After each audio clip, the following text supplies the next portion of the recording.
I'm Lloyd Holiday, and this is the Cost of a Thing podcast. Thanks for listening in today. The cost of a thing is the amount of time that you must spend working to buy the things that you want and need. And that directly determines your standard of living. Okay, this is podcast number 3.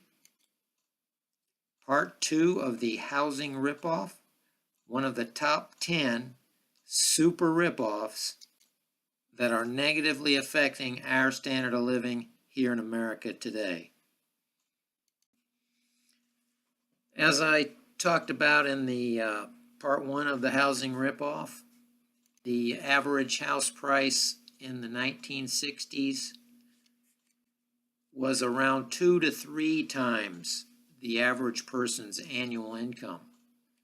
And now here in 2019, we're looking at 5, 10, 15, even 20 times the average person's income in much of the United States. Most of the populated areas are dealing with this, and more than half of the people are dealing with this. That is a major super ripoff. And this is what's going down, and I'm going to talk more about all of this in this podcast. And of course, rents have followed suit. Rents in these areas are also super overpriced. Let's talk about the old financial rule of thumb, where rent is not supposed to be more than 25% of a person's monthly income. Well, that was the old rule of thumb for financial good health. You don't want to have your rent being more than a fourth of your income for the month. And you could live a nice, good standard of living with that usually. Well, in most areas, especially these overpriced areas we're talking about, you're not going to get rent for 25% of your income unless you have a very high income. But everybody was mostly getting it for 25% in the old days, and you didn't have to have a high income. There were always, lower priced units that you could get.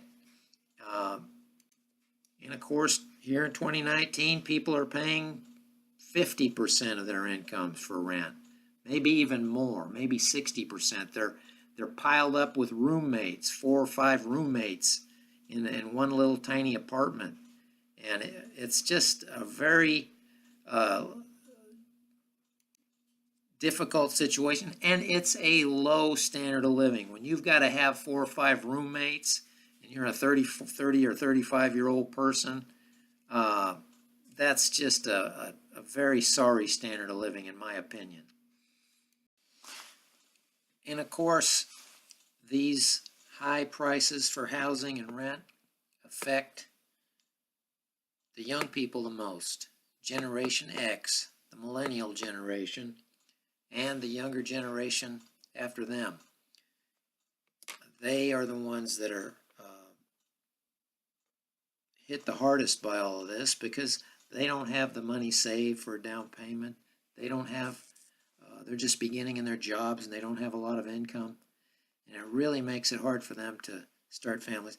And this is the group that I'm really want to focus as my audience. I hope that this is the group that's listening, because I want them to understand what's happened since the 1960s and why they are really getting hit by this thing. And I'm sure they're wondering, why is it like this? Why am I coming out of high school and college and I'm hit with a ton of these expensive prices and home prices and rent prices, and this isn't talked about in the media. I don't see it in the media. I don't see the media saying, "Hey, home prices are too high or rent's too high." They just say, "Hey, that's what it is," and everybody's just supposed to accept it, especially the young people.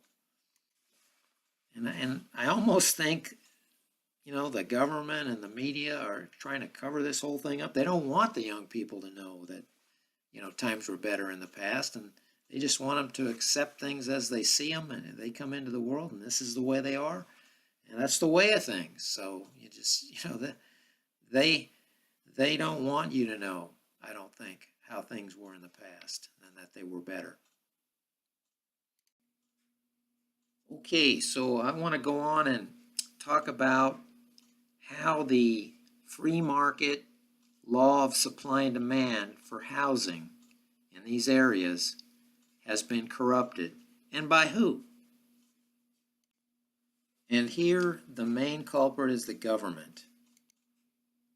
And all levels of government, you have the federal, the state, and the local governments that are weighing on both sides of the supply and demand scale.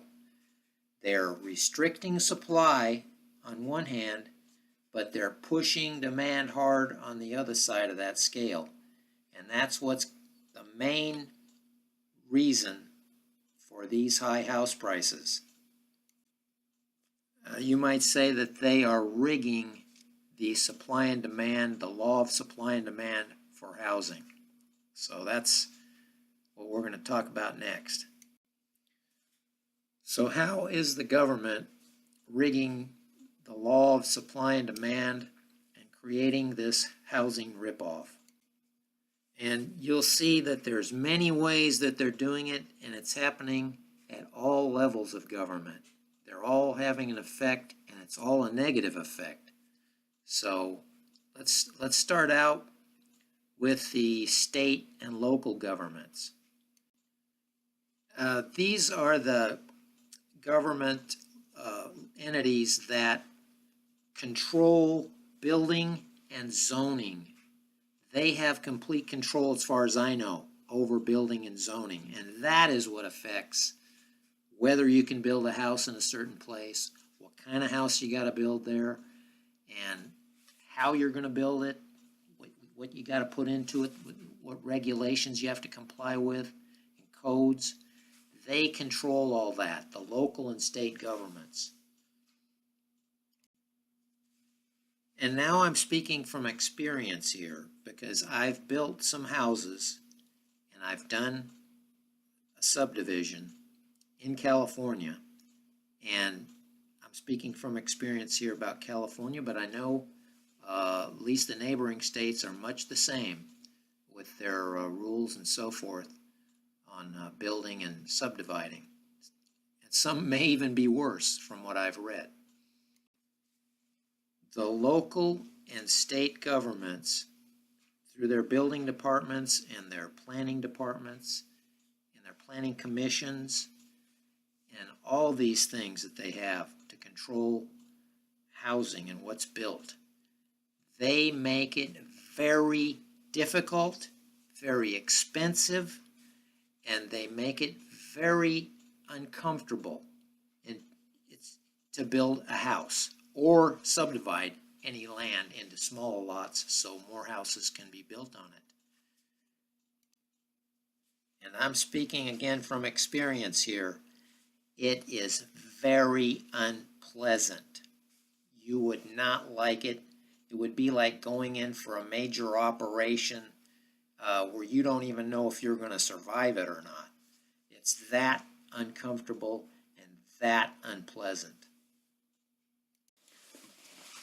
So this is how one of the ways they discourage building of houses and apartments, and in turn that restricts the supply of houses. And that is one of the things that's going to drive up the price when there's a low supply. That's what,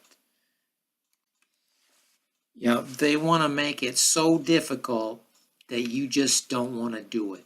So difficult and expensive, you don't even want to do it. And I'm going to get into my personal experiences with the governments and building departments and planning departments later in other videos, so you can get a little more information firsthand from that. Okay, some of the requirements, of course, the permit, you got to pay a lot of money to get that, depending what area. That could be tens of thousands of dollars maybe. Okay, then there's impact fees. They call them impact fees in most areas.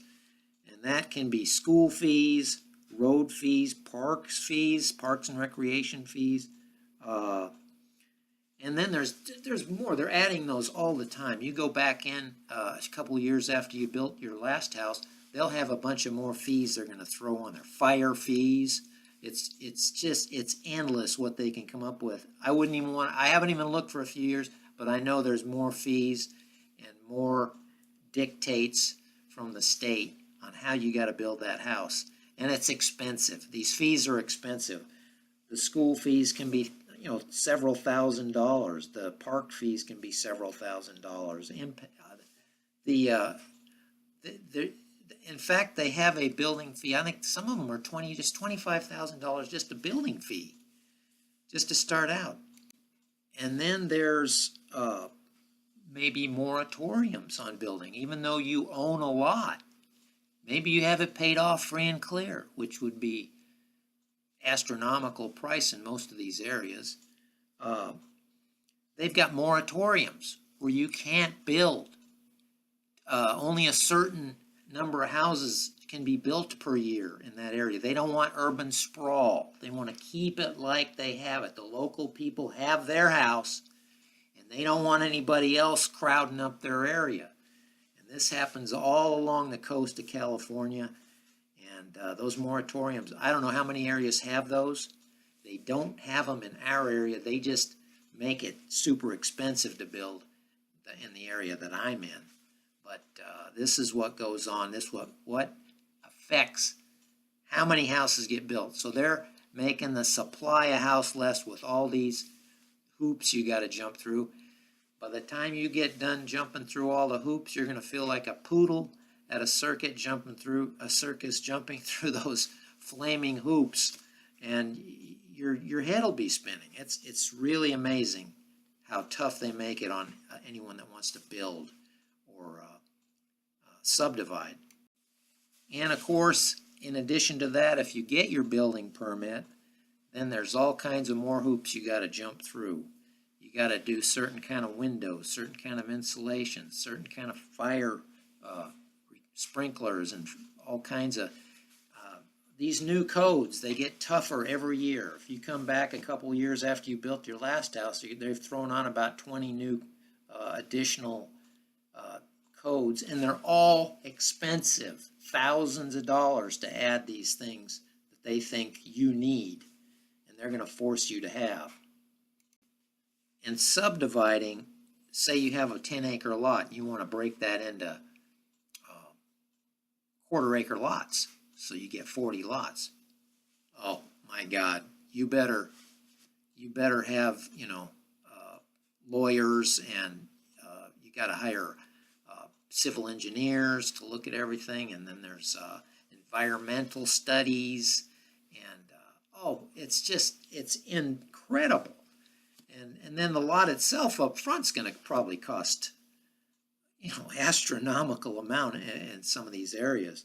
If you were to be able to get a 10-acre lot or even a 1-acre lot and then try to subdivide it, and you have to comply with their zoning rules, which a lot of times they won't even let you build or split the lot into any smaller. They have a minimum acreage or minimum size lots in certain areas because they don't want more people coming in. They're trying to keep you out. So they're going to make you pay to get into their area and make it very, very difficult. And that's what's going on. That's why they're keeping the supply down. They may not even let you do any subdivisions in certain areas. Because really building a house is a very simple thing. You get your hammer, you get some wood, you pour a little concrete maybe to do the foundation, you put some drywall up, you put a little shingles on the roof, a couple of windows, and put some wiring and plumbing in, and you've got your house. But they make that simple thing into an extremely excruciating process and excruciatingly expensive. And that's why the prices are so high. One of the reasons is that the state and the local governments impose all of these things on anybody who's trying to build a house. In some of these areas, it wouldn't surprise me if you pay some of these areas where you might have to pay $200,000 for the lot or more, and then I wouldn't be surprised if you had another $100,000 in permits and impact fees before you even started to pound the first nail. Now I'm going to talk about the federal government and the ways in which the federal government is corrupting the law of supply and demand for housing. Now, they're not restricting the supply of housing like the state and local governments are, like I've talked about. They're not involved in building permits and zoning and those kind of things like the state and local governments are. The federal government is pushing and pumping up the demand for housing on the demand side of things.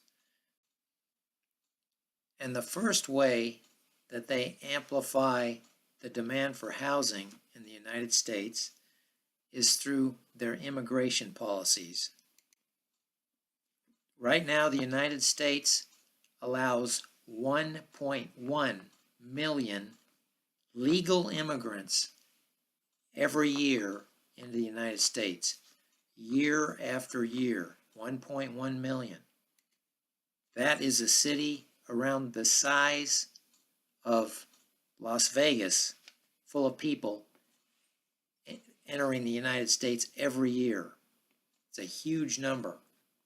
And many times those people move in to the already impacted cities where house prices are already high and houses are scarce because of the supply being restricted there. And some other important ways the federal government amplifies demand for housing is through the Federal Reserve. They've had the interest rate down near zero for almost 10 years. It's gone up a little now, but not much.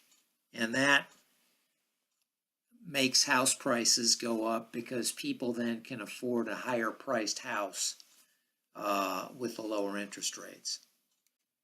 And also that increases demand for housing in general. In another way, the federal government pushes up house prices and the demand for houses is that they've changed the way they calculate their inflation statistic. It's called the CPI, the Consumer Price Index. And they changed the way they calculate it around 1990, and they took out house prices completely. So house prices now can rise to millions of dollars, and the government can say there's no inflation. And of course, house price inflation, to me, and I think most people who are trying to buy a house, is one of the most important in types of inflation or components of inflation that you'd want to control, because you don't want house prices to go very high, because then people won't be able to afford them. So you might say they have fixed the statistic. They've rigged the inflation statistic so that they can show no inflation, even though these house prices have gone sky high in most areas, or many, many areas. And I'm just going to mention some other ways in which the federal government amplifies demand and increases housing prices. And one is through the federal trade deficit. And what that is when we buy more goods from other countries than they buy from us, namely China and some of the other big countries, then all that money goes over to China. Our money is sitting over there. Then they come back And what do they buy? They buy real estate in the United States. So that increases demand also and increases prices. You're competing with foreigners. And also the fact that the government allows foreigners to buy houses and real estate in the United States increases demand and increases the price of houses for everybody. Oh, and there's many other ways, and I can't get into them all in this. This is supposed to be a summary, so I'm not going to get into all that, or all the details about the things that I've already brought up about what they're doing. But in future podcasts, I'm going to go into maybe each one of these things and all the other things. And there's probably things I don't even know about that they're doing to pump up house prices and demand. These are just the ones I know about, and I'm going to be researching more about these and other ones and present those in future podcasts. Oh, one other one I just thought of and that I had written down here is the welfare, the Section 8, they call it, where they give people free rent money to rent houses or apartments. And when they do that, they give them a certain amount of money. That basically sets the floor for rental prices. And nobody's going to charge less than the welfare rate, the Section 8 rate for rent. So the government is really setting the floor, the rent floor. So that's why there's not very many affordable rentals out there, and especially in these super overpriced bubble areas. And we're going to go in, like I said, I'm going to go into all this stuff in much more detail in the future here in future podcasts. So these are the main ways the governments are restricting supply of housing, and then on the federal government side, they are increasing the demand for housing. And this is why we have the housing bubble, the housing ripoff, and that's what's happening. Now I'm going to talk about who is benefiting from the housing ripoff. And let's make this clear from the start here. All ripoffs usually stem from one thing. Money is being gotten by someone, somewhere, for which very little or even nothing has been produced. They've done no work, they've created no product, added nothing real into the economy, but they get money.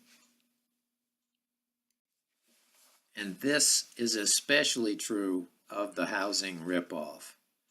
People buy a house, then they sit back and wait for it to, quote, go up in value, and then they tap into that equity through various home loans, house loans, and they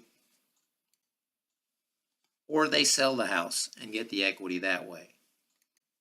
But no product was created, no value was added into the economy. It's the same old house that they're selling, except for more money. That is essentially what inflation is. So who benefits from the housing ripoff? Well, it may be, there's several kinds of people. It may be just somebody that bought a house to live in these areas, and that they weren't thinking of really making a lot of money on it or anything. They just wanted a house to live in. And then, of course, as a benefit of the inflation and the housing bubble, they gained money because the house went up in value due to inflation. And then there's another group, the speculators. They might be bankers, Wall Street people, hedge funds, or they just may be individual speculators who get in there and they know this is happening. They know all the things that I've talked about are happening the supply is being restricted, the demand is high, and they get in there and tie up those houses. They buy those houses and sit on them, and then that way, once the price goes up, they make money. So they're doing it on purpose. Those are the speculators, and there's a lot of them doing that.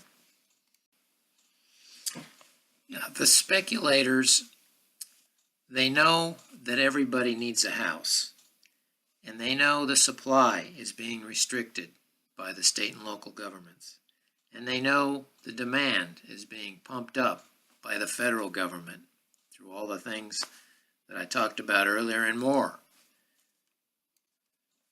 So they want to get in there and, tie up some of these houses and wait for them to go up in value, because they know that's going to happen. They know the prices are going to rise under these conditions.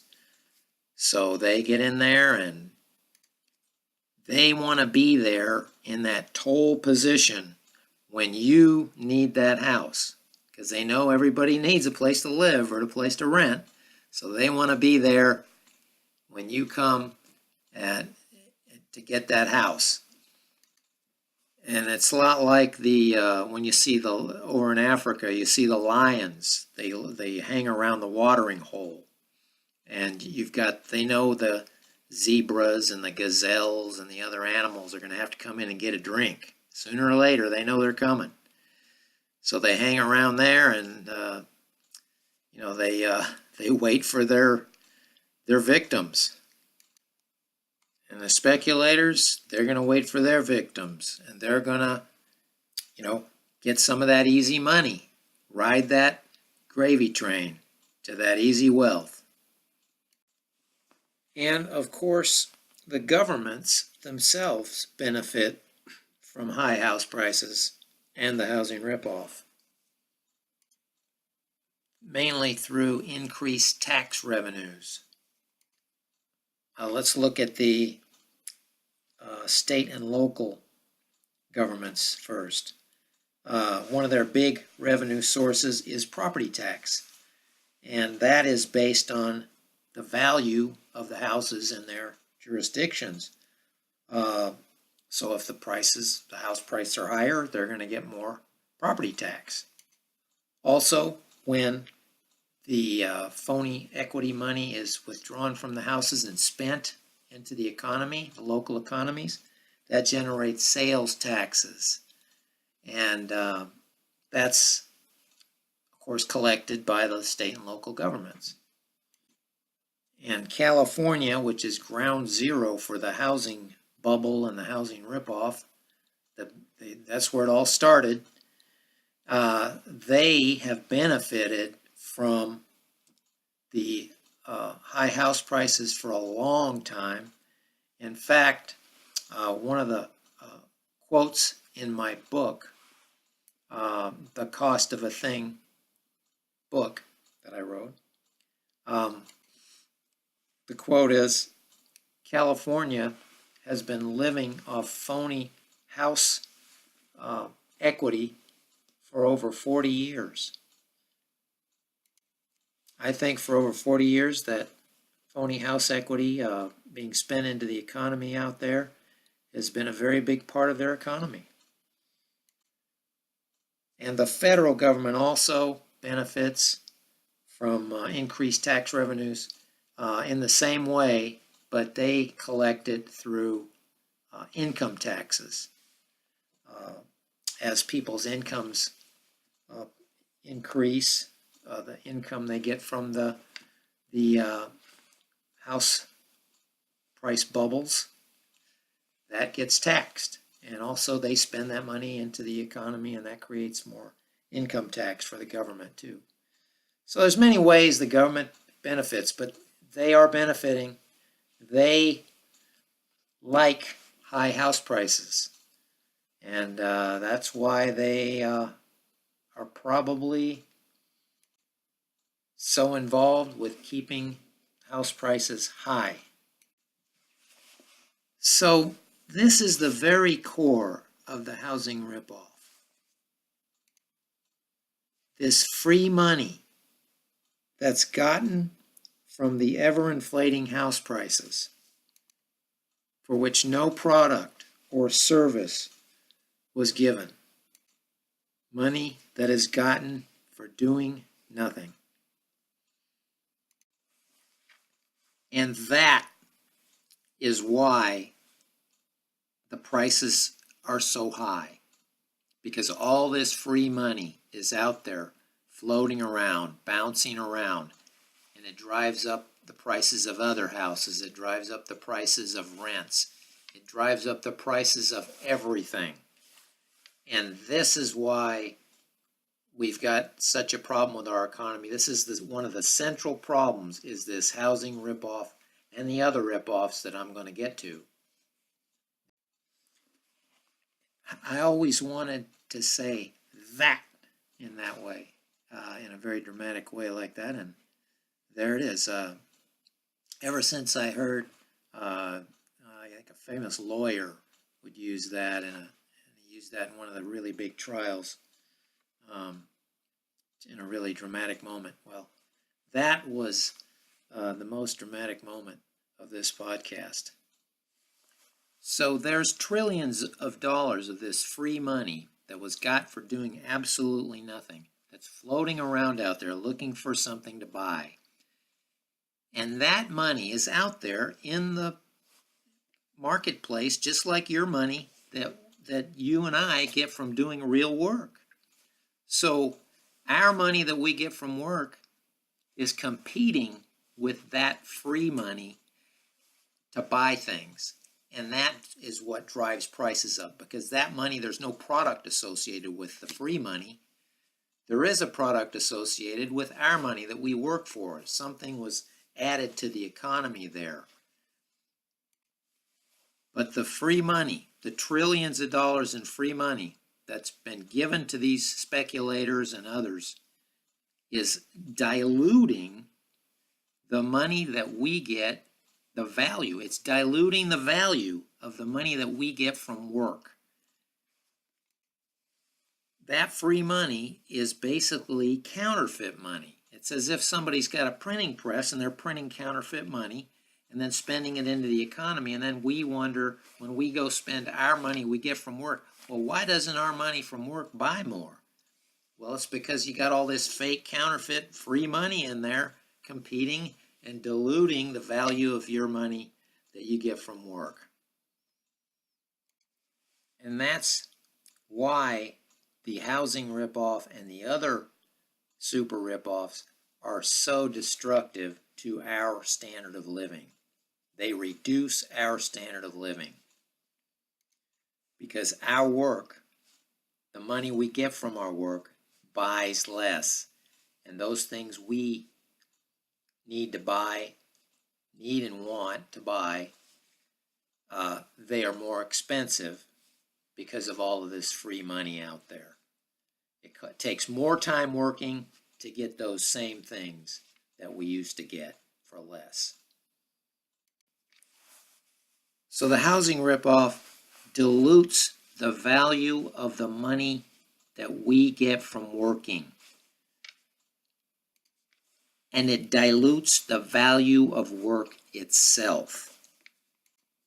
The value that you are supposed to get for your work, for the productivity that you do at work, and the products that you make, and the services you provide at your job, part of that value is shunted off to someone else, someone who does nothing for it. And I've got a quote from my book, The Cost of a Thing, the same title as this podcast, that applies to this. And I'm going to read this quote right out of my book. And I think it summarizes this situation and these ripoffs exactly, certainly as close as I could articulate. Well, I'm going to read the actual quote right out of my book, The Cost of a Thing.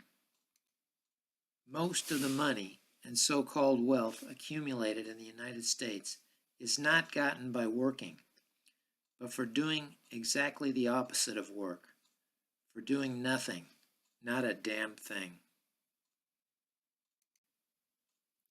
And as for the people who are benefiting from this housing ripoff, the baby boomers who bought their houses 20, 30, 40 years ago, and the speculators who are in there driving up the house prices, I'm sure you're all very happy. You've gained a giant windfall for doing little to nothing. And but what's happening is you're ripping off those younger generations. You're scamming the younger generations and making it hard for them to start their families and to buy a place for themselves in this world. And remember, boomers, our parents' generation didn't rip us off when we bought our houses back then. So I say stop ripping off these young people and let's end this housing ripoff. Now, should they be making and getting money this way? I don't think so. I think if you want to make money in real estate, do something, do some work, produce something, build a house, or fix up a house. And here's something odd about all this. I never seem to hear anybody in the mainstream media talking about this, talking about how house prices are too high. And I don't hear the government talking about it either. I never hear that coming out of government. What I do hear is the opposite, the exact opposite. It's how great it is that the house prices are back up to the bubble levels and even higher now. And the government loves it. Of course, we talked about maybe why they like it. And the media, who probably is somewhat, talking about things the government wants us to hear, of course, and of course, what their owners want us to hear. More importantly, their owners. And apparently, those people, of course, like high house prices, high real estate prices. They own a lot of real estate, I'm sure. And then there's another aspect to it in the fact that it seems like the people on the news and so forth, they act as if these high house prices are inevitable. It's just going to happen. It's just the way of things. I don't hear them questioning it. I don't hear them talking about the things I talked about here that are causing it. They behave as if it can't be stopped. But I'm here to tell you, it could be stopped. It can be stopped. If certain people had the will, it could be stopped right now. Believe me, this ripoff only goes on because certain people, very powerful people, very wealthy people, are benefiting greatly from it. And that's why it's going on. It's done on purpose. This is being done on purpose. It's not just happening. It's happening because they want it to happen.